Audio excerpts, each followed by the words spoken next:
गुन्हा दाखल टाळण्यासाठी 7 लाखांच्या लाचेची मागणी. 2 पोलीस कर्मचाऱ्यांवर गुन्हा. कोल्हापूर.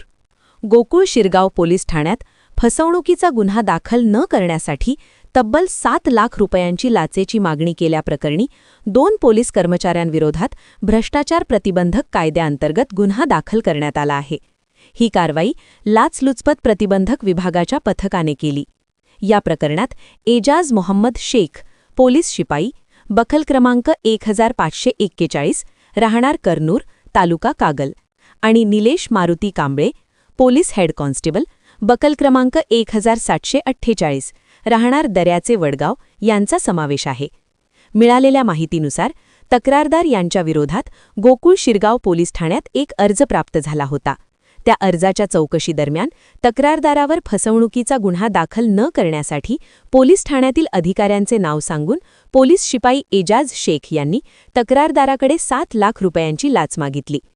नंतर तडजोडीअंती ही रक्कम 4 लाख रुपयांवर निश्चित करून ती 2 दिवसात आणण्यास सांगितल्याचे निष्पन्न झाले. या प्रकरणात police head constable Nilesh Kamble हेही संबंधित असल्याचे समोर आले.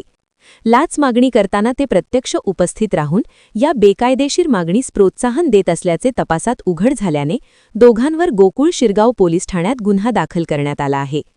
ही कारवाई पोलीस अधीक्षक शिरेश देशपांडे व अप्पर पोलीस अधीक्षक अर्जुन भोसले यांच्या मार्गदर्शनाखाली पोलीस उपाधीक्षक वैष्णवी पाटील, पोलीस निरीक्षक राजेंद्र सानप यांच्या नेतृत्वाखाली पोलीस निरीक्षक उज्ज्वला भडमकर व त्यांच्या पथकाने केली. ग्रामदेवता प्रतिनिधी मुरलीधर कांबळे, कोल्हापूर.